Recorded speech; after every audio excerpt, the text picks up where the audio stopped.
Well, hello, hello, hello. Welcome to Wellness by Design today. I am very thrilled to introduce our guest today, Dr. Tom O'Brien, and we're going to be talking about the gut and how all of our health is related to the gut. So, welcome, Dr. Tom. I'm so thrilled to have you here. Thank you. It's a real pleasure to be with you.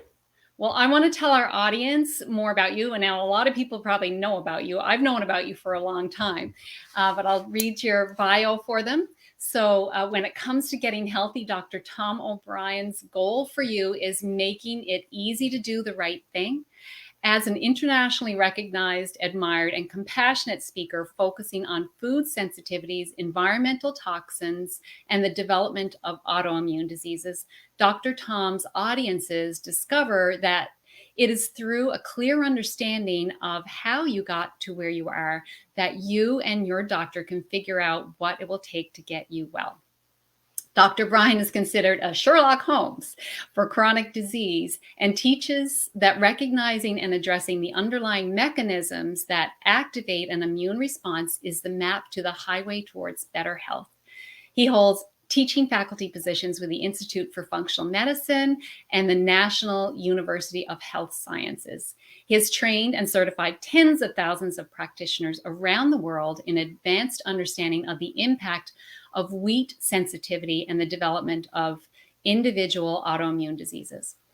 As the creator of the groundbreaking documentary series Betrayal, the Autoimmune Disease Solution They're Not Telling You, Dr. Tom led a global investigation with the world's leaders in health into why our immune system, designed to protect us, begins attacking our own tissue, which is autoimmunity.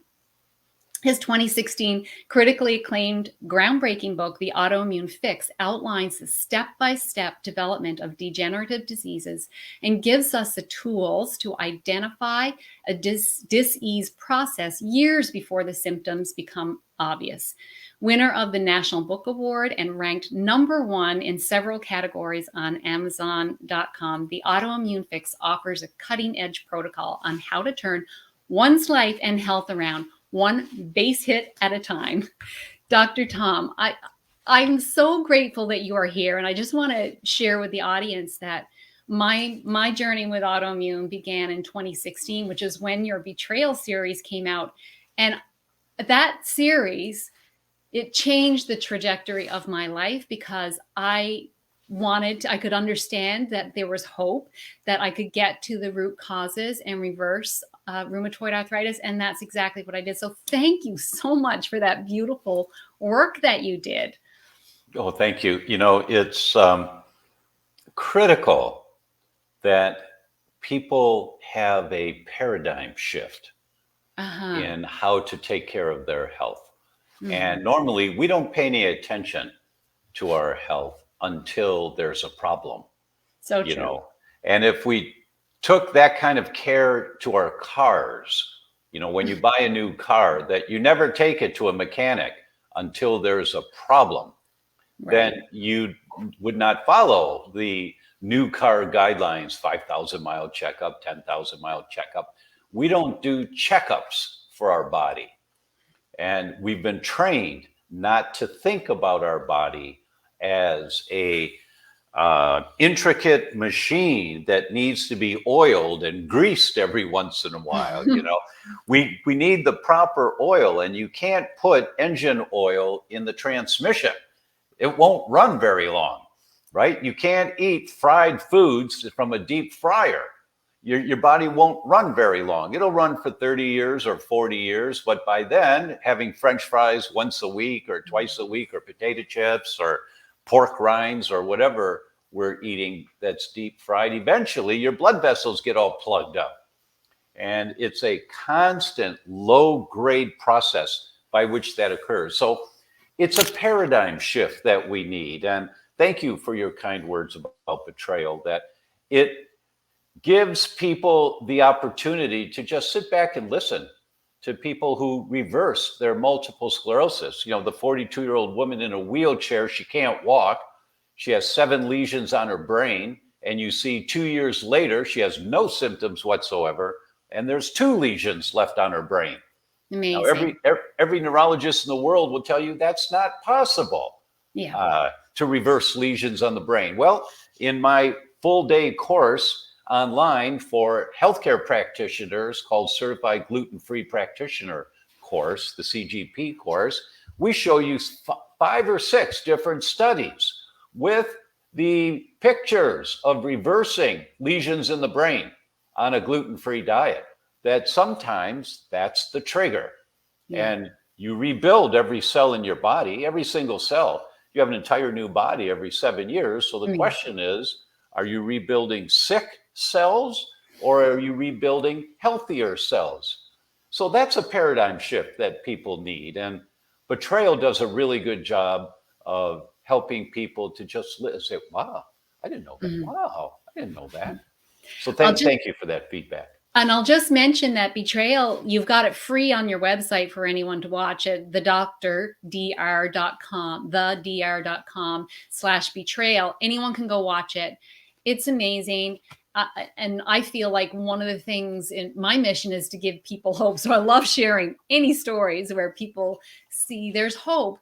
You Yeah, do not have to live with these illnesses. You can that's right. reverse them. So let's talk about the subject of our conversation today, Dr. Tom, about how the gut is related to all chronic diseases. Let's. Sure, sure.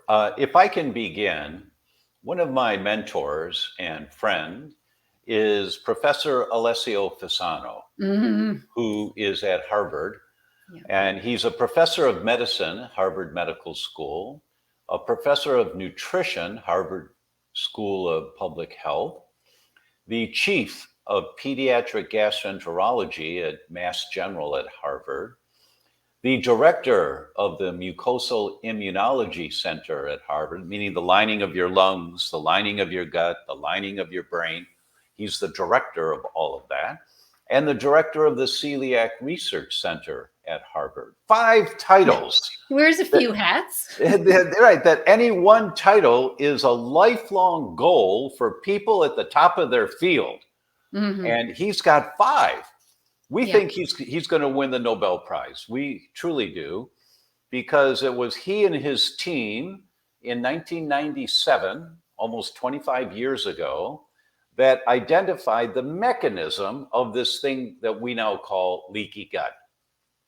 And they've published hundreds and hundreds and hundreds of studies now in 25 years about how it works and how it affects your brain and how it affects your kidneys and how it affects your joints. And Yeah. he's always so careful of what he says so that he's not misquoted. He's so careful. And he and his team published a paper last year. Listen to the title of the paper: All Disease Begins in the Leaky Gut. Wow. The role of zonulin, that's the protein that causes the leaky gut, the role of zonulin in the development of chronic inflammatory diseases.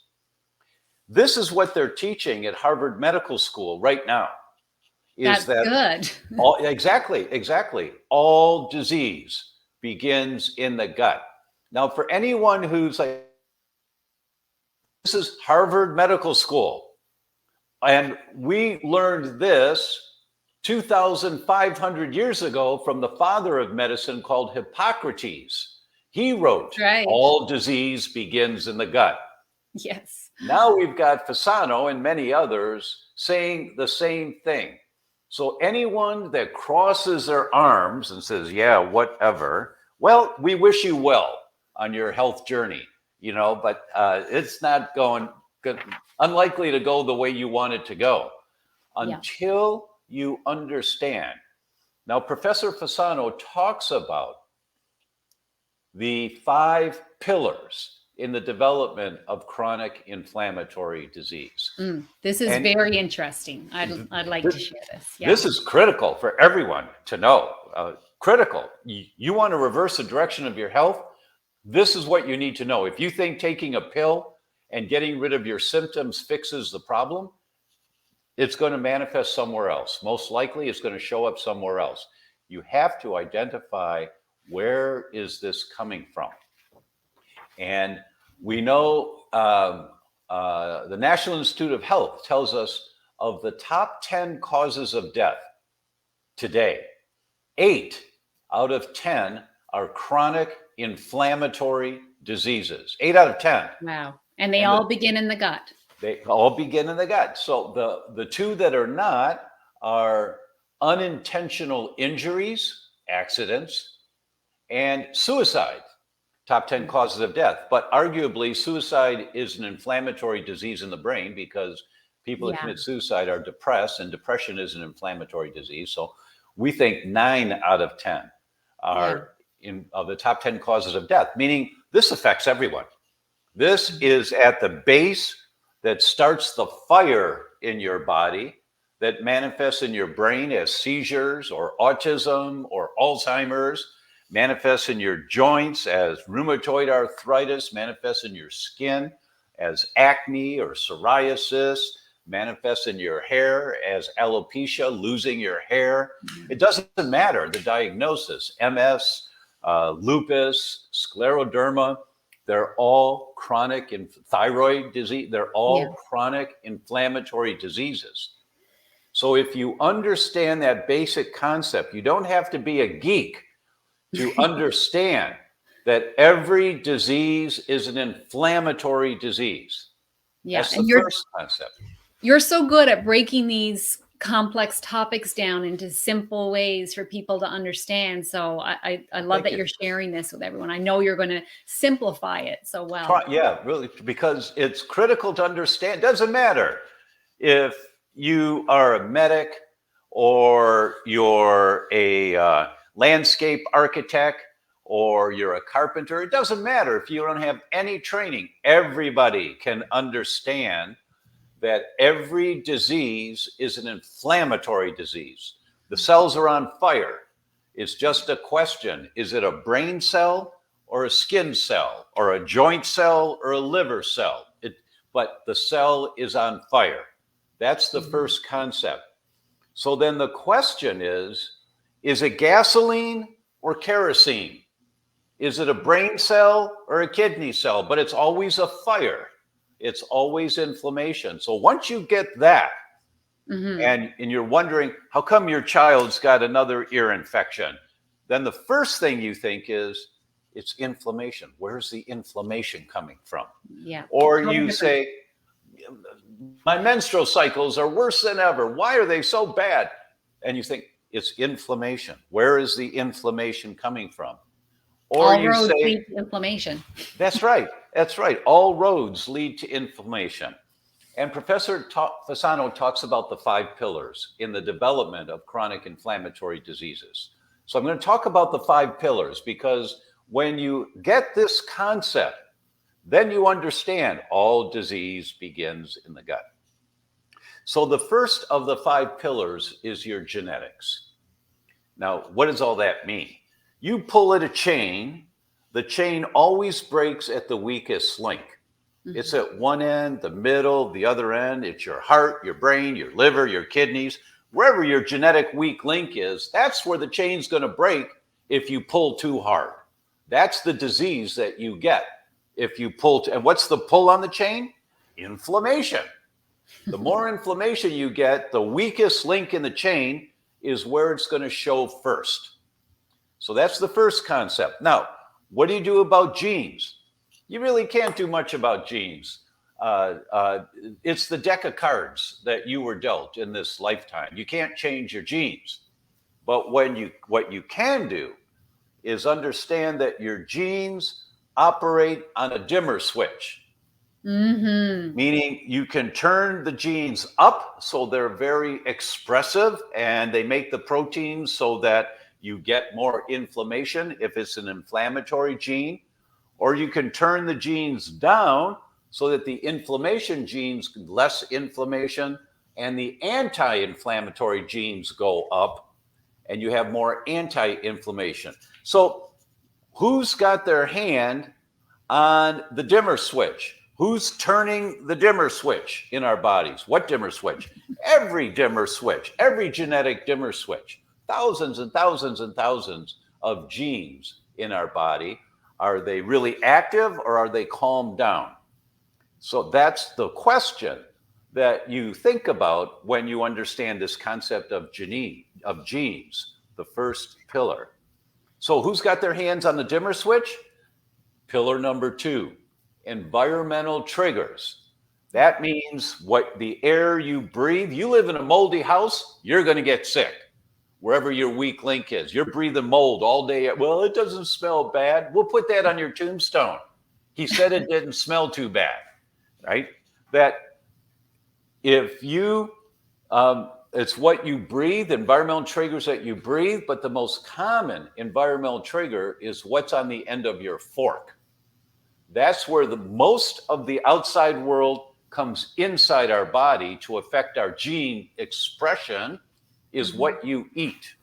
That's the most common. That's why you get such dramatic results when you address that source of gasoline and kerosene, meaning what you eat. That's where food sensitivities and gluten and dairy and all that kind of stuff, that's where all that discussion begins.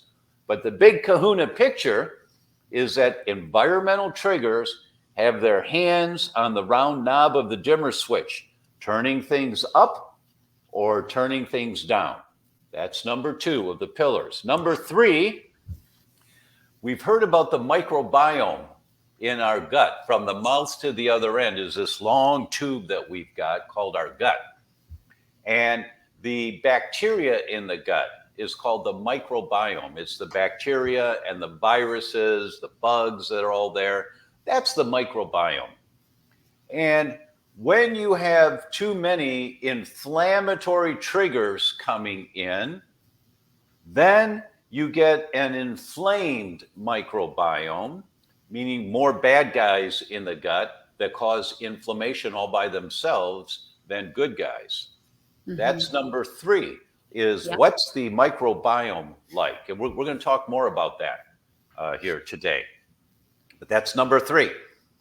When you have that inflamed microbiome, because you've got too many bad guys and not enough good guys in your gut, it causes number 4.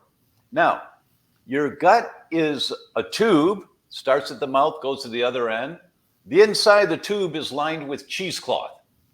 Yeah. And just like your grandmother would pour gravy in a cheesecloth and only the liquid comes through and the clumps can't get through, when you eat food, it's got to be broken down. If you think of food like a pearl necklace, hydrochloric acid in your stomach undoes the clasp of the pearl necklace. Now you have a string of pearls. Yeah. And our digestive enzymes act as scissors to cut that pearl necklace into smaller clumps, because you take a bite of prime rib and you chew it 4 times and swallow. We should chew a lot more, but most of us don't. We chew, chew, gulp, chew, gulp. But you chew it a few times and swallow it down. You can't get those meat fibers into your bloodstream. Boy, you won't live very long if that happens. Those proteins, the pearl necklace, has to be cut snip, snip, snip, snip, snip. That's what digestion is cutting the pearl necklace into until it's all the way down to the pearl of a pearl necklace. That's called an amino acid. And that goes right through the cheesecloth into the bloodstream. So the cheesecloth is there to protect you so that the food is fully digested before it gets into the bloodstream. And they're called the building blocks when they're bloodstream, these amino acids. And they're the building blocks to make new muscle cells and new bone cells and new kidney cells. But the way they get in the bloodstream is they go right through the cheesecloth. Right. That's number 3, is when you have the inflammation in your gut, too many bad bacteria, that inflammation causes a tear in the cheesecloth. That's number 4, the leaky gut. Leaky gut. When you have the tears in the cheesecloth, remember I said you have an entire new body every 7 years. Every cell in your body regenerates. The fastest cells are the inside lining of the gut. Every 3 days, you have a new Thank lining. goodness. You bet. So you eat something that causes more inflammation. You tear the cheesecloth, but it heals. Let's say it's gluten. You have a bagel for breakfast, you tear the cheesecloth, but it heals. You have a sandwich for lunch, you tear the cheesecloth, but it heals. You have pasta for dinner, you tear the cheesecloth, but it heals. Croutons on your salad, tear the cheesecloth, but it heals. Cookies, tear the cheesecloth, but it heals. Day after week after month after year, until one day you don't heal anymore because there's too much inflammation in the gut. You don't heal anymore. Now you've got the tears in the cheesecloth, and these bigger molecules called macromolecules get right through into the bloodstream. Yeah. Now your immune system that's monitoring your bloodstream's just a highway. There's lots of traffic, but it's just a highway. It's all going the same direction, but there's no lanes. Everything's bouncing into each other. But now these larger molecules get in the bloodstream, and your immune system, trying to protect you, says, whoa, what's this? I better fight this clump of, maybe that's chicken, I don't know, but I better fight it. And your immune system makes antibodies to fight whatever the macromolecules that get into the bloodstream are. And that causes the antibodies destroy this thing by firing a bazooka in your bloodstream. And that keeps going on all day, every day, because of the tears in the cheesecloth. And that causes the systemic inflammation, meaning your whole body is now inflamed because the blood goes everywhere and is going on everywhere in your body. Then wherever the weak link is in your chain, pillar number one, wherever that weak link is, genetics, the inflammation pulls there harder than somewhere else, and eventually you get the symptoms of that weak link in your chain. So that's the 5 pillars in the development of chronic inflammatory diseases. And, I mean, that's a PhD level concept that you can spend years diving into the medical literature to learn more about the intricacies, how all that happens. But that's it. That is the big kahuna. Simplified so beautifully. And so when these big particles get through the cheesecloth, the leaky gut, and into the bloodstream, and the immune system gets confused. Well, it's not confused. It's doing exactly what it's supposed to do to try to protect you. That's really important, because we've all been taught, oh my gosh, your immune system's active. We better quiet down the immune system. Totally wrong. You don't quiet down. You stop throwing gasoline on the fire.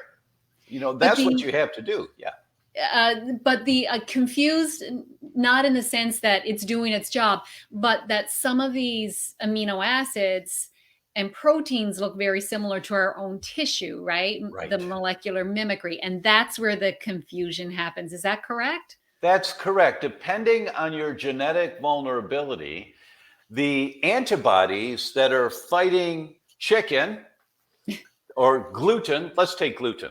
The antibodies that are fighting gluten, so they've been trained, they're like special forces. And they were trained. Now you go out there in the bloodstream and you get that clump of that, whatever that molecule is. So it's going to be 6, 8, 10 pearls of the pearl necklace. That's called a peptide.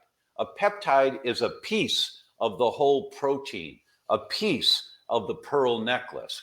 So you got this clump of pearls, and I'm going to say it's AABCD, you know, but there are many different clumps or peptides that trigger an immune response.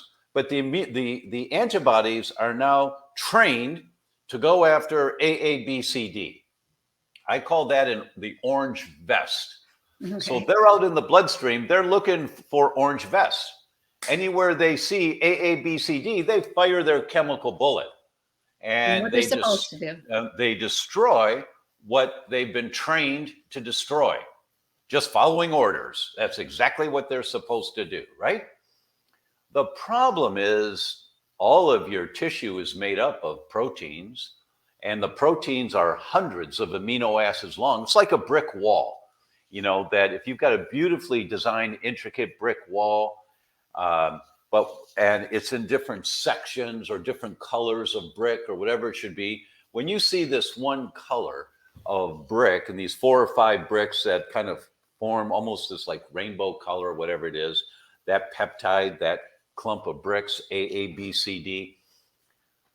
The antibodies that are going after the gluten, A, B, C, D, the orange vest, they say, oh, look over there. And your thyroid, where the blood's going past the thyroid, part of the protein structure of the thyroid includes AABCD, the orange vest. So the antibodies trained to go after AABCD, the orange vest, say, look over there, an orange vest hiding, boom. And they fire their chemical bullet to attack the orange vest that happens to be the surface of your thyroid. Right. And now that chemical bullet, that special forces high-powered rifle that damages the cell, AABCD, now your immune system has to make more thyroid antibodies to get rid of the old and damaged cells. Now, there's a normal level of cells to your thyroid or to your brain or to your skin. There's a normal level of antibodies to thyroid. I'll use thyroid as the example. And why do you ever have antibodies to your thyroid? Well, because you have to get rid of the old and damaged cells to make room for new cells. Makes sense. And the antibodies are one of the mechanisms that do that. So when you do a blood test to see if you have a thyroid problem and they look at antibodies, the laboratory will tell you there's a normal range. It's like 0 to 42, 0 to 36, depends on the lab. But okay, so if I've got 28 antibodies to the thyroid, that's normal. Everybody's got that. And that means you're killing off, the antibodies are killing off as many cells as you're making. And so you're rebuilding your thyroid with new and fresh cells. That's normal. But when the antibodies to gluten mistakenly go after AABCD, the orange vest on your thyroid, because that's a genetic vulnerability you've got, that's the weak link in your chain, and it goes after the thyroid. Now you have to make more antibodies to get rid of more damaged thyroid cells. And this becomes self-perpetuating because you have toast for breakfast, sandwich for lunch, pasta for dinner, croutons on your salad. You're exposed to these things that your body is sensitive to regularly. Right. And you make more antibodies to gluten, and your genetic weakness says those antibodies are going to go after your thyroid, and it destroys thyroid tissue. Now you make more antibodies to your thyroid, and this becomes self-perpetuating eventually. Right. Here comes Hashimoto's thyroid disease. Right. Or here comes multiple sclerosis. And there's so many studies on this, and you referred to it correctly. It's called molecular, or like molecules, molecular mimicry. That the AABCD, the orange vest of your tissue, your genetic vulnerability, makes that orange vest look like the component of wheat that your body is attacking, or the component of dairy, if you have a genetic vulnerability to dairy, or to chicken, or whatever it should be. So the biggest influence on our immune system, well, it's our digestive system. The biggest influence is what we're eating, you're saying. So, but the positive thing in that is that we can control what we eat, but also that cell lining replaces very quickly. So we've actually got a lot of power and control on how our immune system is responding. So there is a lot of hope, and I thank you for that. And I noticed this myself, because when I was in severe pain, I cut out gluten, dairy, sugar, cold turkey. 5 days later, I had so much less pain. I just couldn't believe that it was even related. But that's what the cell lining replaces so quickly. So it's quite amazing. Now, let me ask you about this. Yeah. What were those 5 days like when you weren't having your favorite food? I think I was so motivated because I was in so much pain that I was like, I don't care. I'm going to Plus you had seen Betrayal. Actually, at that point, I don't think I had seen Betrayal. Oh, okay. I was very lucky that I had a family doctor that said sometimes joint pain is related to food that you eat, and gluten and dairy are common. I was like, no, that sounds insane. Joint pain and food, like how could that be related? Right. But I was really in so much pain that I was willing to give it a try. And the only time I had sugar was in baked goods. So it kind of like it was 3 of them at the same time. But when I saw Betrayal, I think it was about a month later, I was like, all the pieces were coming together. And I saw it then as, this is a lifestyle change. This isn't something I'm going to do for like a month. you know, Right. and understanding why. But another big piece of this puzzle is the microbiome. And you talked about the microbiome a little bit. And I heard you mention this quote. You had a conversation with Dr. Jeffrey Bland, who's the father of functional medicine. And he said that teaspoon of poop has more bacteria in it than all the stars in all the known stars in the galaxy, like, or the universe. In the universe. I mean, how mind-boggling is that? We have And no Jeffrey does not exaggerate. He no. does not exaggerate. So we have way more bacteria DNA than we have human DNA in and on us, which again is kind of mind-blowing. Like I've heard some people say, are we just like the meat cakes for the bacteria? I mean, what do you think about that? Are they ruling everything, or are we ruling everything? With my friends at the Institute for Functional Medicine, when we're on stage all day teaching doctors, and it's been a long day, and then we have dinner together, and it's usually the second bottle of wine where we're talking about, so are we humans with a lot of bacteria, or are we bacteria having a human experience?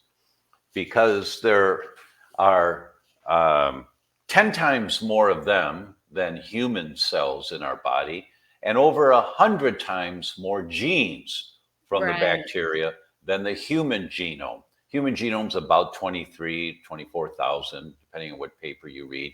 Well, the bacteria in our bodies, their genes are about 3.5 million. And so and genes determine function. Right. And so here's how this all connects.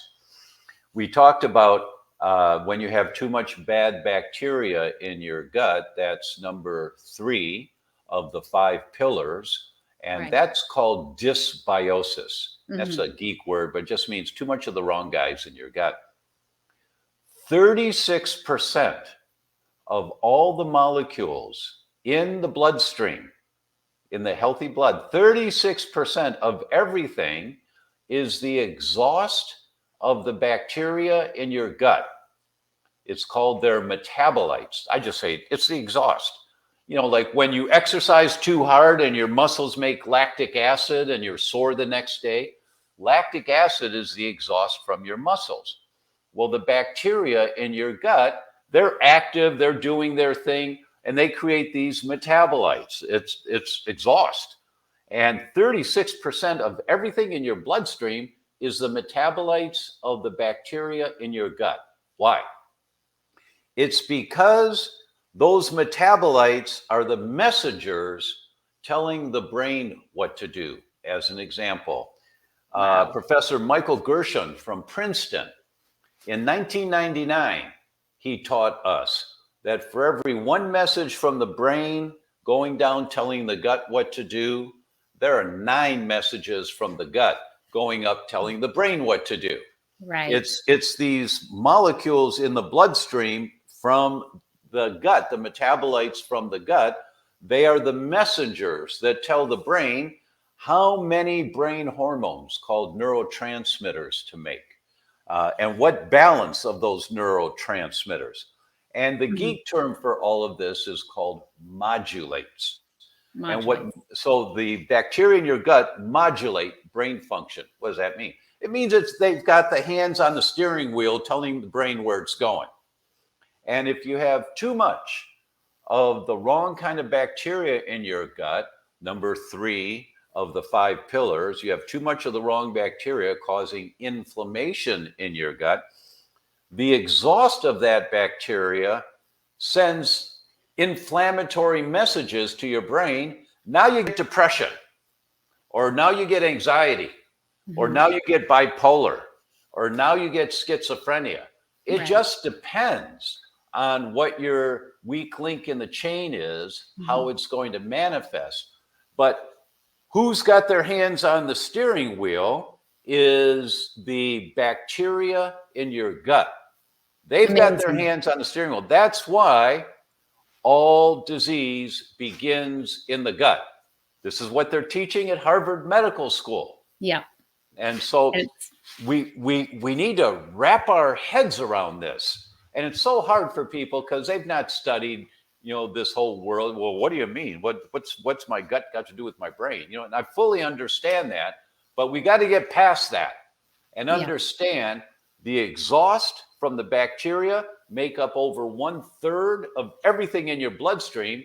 And they're the messengers turning the genes on. They're the messengers with their hand on the round knob of the dimmer switch, turning the genes up or turning the genes down. It just depends on what the messages are coming from the bacteria in your gut, which is why all disease begins in the gut. So if you mm, want to address your health condition, what do? You work the gut. You get better messages. Now, you may need to take something for pain for a while if you've got arthritis, severe arthritis, or whatever it should be. You have high blood pressure, you better take the medication. You better. mm, But in the meantime, you're changing your gut because right. all disease begins in the gut. I know that, Dr. Tom, I'm just going to share it on the screen here. You've got a guide. Um, this is a link, and I'll share it in the notes, but it's a leaky gut guide that people can download for free from your website. And I know you've got so much, and this is such a fascinating conversation. I could talk to you all day and like go down all these different roads. But I just thank you so much for the education that you are doing in this world and teaching people about this. There's a lot of people that don't realize that their issues that they're having, mental issues, are related to their gut health. And we need to look after that gut because, as you said, all disease begins in the gut.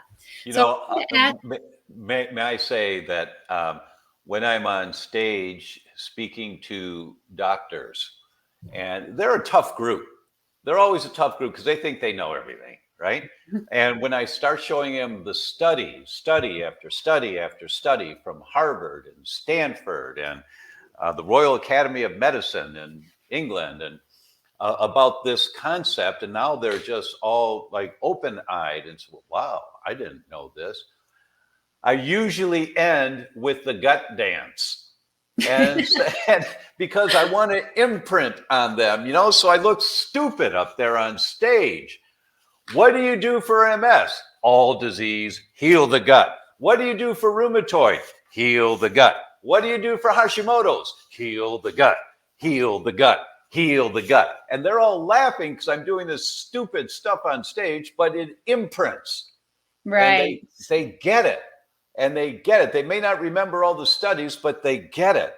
And Fasano has done such an incredible job of helping all of us understand the mechanisms by which this occurs. And you want to learn more about the mechanisms, there's all kind of information in my books and on my website for you. But this guide, this tells you what to do. How do you start this process Right. of building a healthier microbiome?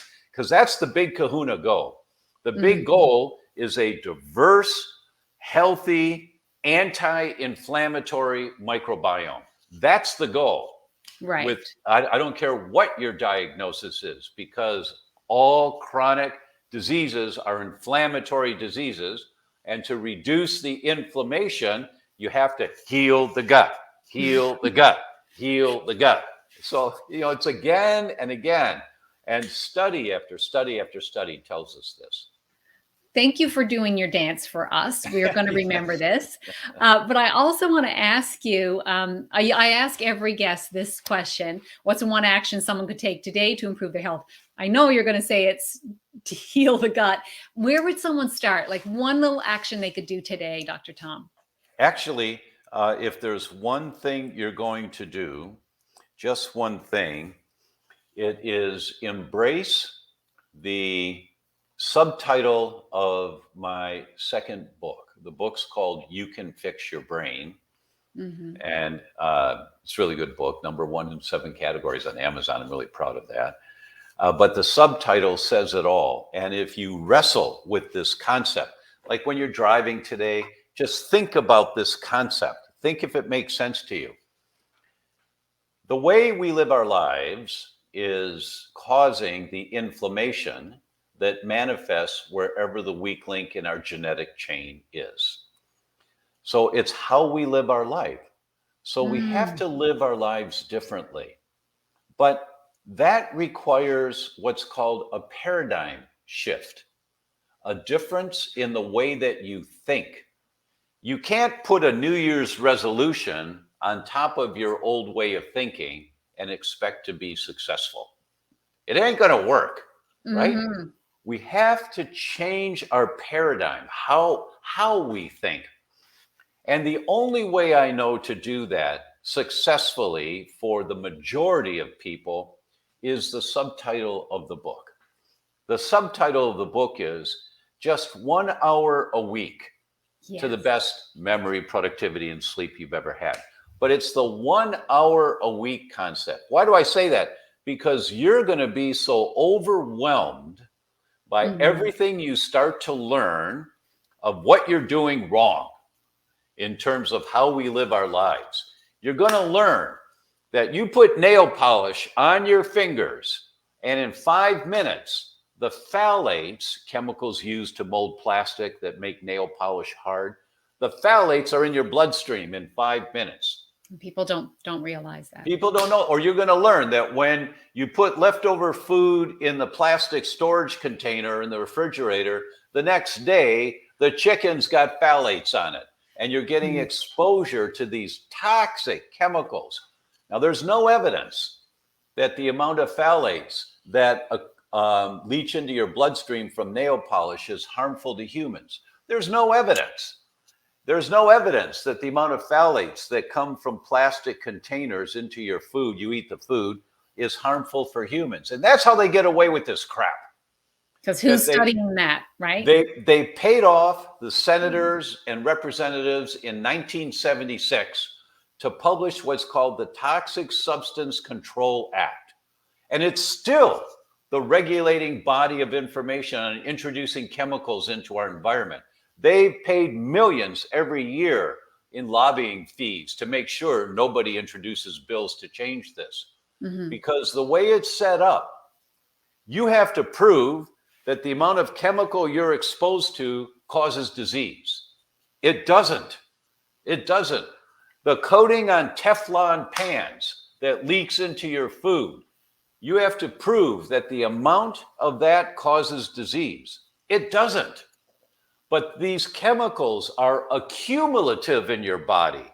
Mhm. So give me a little girl, a 5-year-old girl, that starts painting her 10 little fingers and 10 little toes once a week with nail polish. Give me 25 years of doing that. Now she's 30, married, has a healthy pregnancy, hopefully, and a healthy delivery. But now the studies show us that that baby, her IQ, that baby's IQ is going to be less than other children because mom was really high in phthalates that had accumulated for 25 years in her body. And I can show you all the science on this. But my point is, you're going to learn that the way we live our lives today that we've been told is good and healthy for us is not. And it's overwhelming. So Right. all you can do, the one thing that you can do is allocate 1 hour a week, every Tuesday night after dinner, every Sunday morning after services, whenever you want, doesn't matter, but every week. It's in your calendar. You tell your family, leave me alone for an hour. I'm learning more how we can be healthy. And then you're going to go to my books and you're going to look for the 3 URLs on glass storage containers, Mhm. Miles Kimball and Amazon and whatever the third one is. You're going to look at them. Oh, those are nice. Oh, I like those. And you order 3 round ones and 2 square ones and 1 for the pies and pay with your credit card, hit send, you're done. But it took an hour. It took an hour, but you're done for the week. And next week, you're going to deal with the nail polish. And the next week, you'll get the studies on from NASA on houseplants absorbing toxins in the air. And well, which houseplants? Well, here's the list. It's on my website, thedr.com/plants. And you start buying these plants. And then the next week, you learn about clothing. And then the next week, you learn about sheets and blankets that you sleep on and the toxic chemical. But every week you learn one thing, just one Right. thing. And in So- 6 months, boom, you've nailed this. You've got Right. it down and you've changed the trajectory of your health. What great advice to just chunk it down into 1 hour weeks so you don't get overwhelmed, because I know it can feel overwhelming.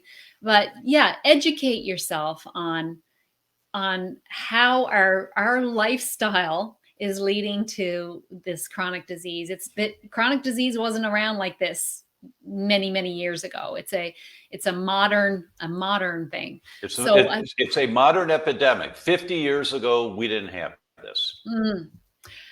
thank you so much for that advice. Now, we've already mentioned your website. If people want to find out more about you, the drdr.com. And is there anything else we haven't covered that you would just like to throw in at the last minute? I want to be careful of your time. I mean, because honestly, I really could stay, and I'm sure lots of people listening could listen to you all day. You're such a wealth of knowledge. But is there any last thing you'd like to talk about, Dr. Tom? Thank you. Our world is in, I was just talking about this last night in a special group that we do. Our world is beyond crisis. We are now at the threat of extinction. And I'm not an alarmist, but just Google the sixth extinction, and you will read what the scientists are telling us is happening on the planet right now. And we blindly are going forward, keep doing the same things we're doing, buying our big suburban SUVs and burning all kinds of fuel. And some people need SUVs for their work. Okay. But a mom with 2 kids doesn't need a big suburban SUV, but she's just not aware of the impact factor of those kinds of things. And we are beyond crisis. We're at threat of extinction. And people just don't know this and don't know what to do about it, so they bury their heads in the sand and don't want to hear about it. Just give 1 hour a week. Just learn a little bit more about how to protect your family. That's the place to focus, because if you're protecting your family, you're going to protect the planet, because you're going to see that there's things that you're currently doing that just aren't safe for your family, and they're not safe for the planet. And you'll learn these things over time. And 6 months from now, you've completely changed the trajectory of your family's, yours and your family's health, and the contributions that you're making to the planet. Beautiful. One family at a time, right? And what we do that's good for us and our family is also good for our earth and our global family. So really beautiful share. Thank you so much for that. And we've had a bunch of people comments. I feel terrible when I first gave up all those things, Laura said, and then felt so much better. Laura said, I love the dance. Margie said, great info. So appreciative of you and the work that you're doing in the world, Dr. Tom. Thank you so much for being on Wellness by Design today. And thank you everyone for watching and listening. Take care.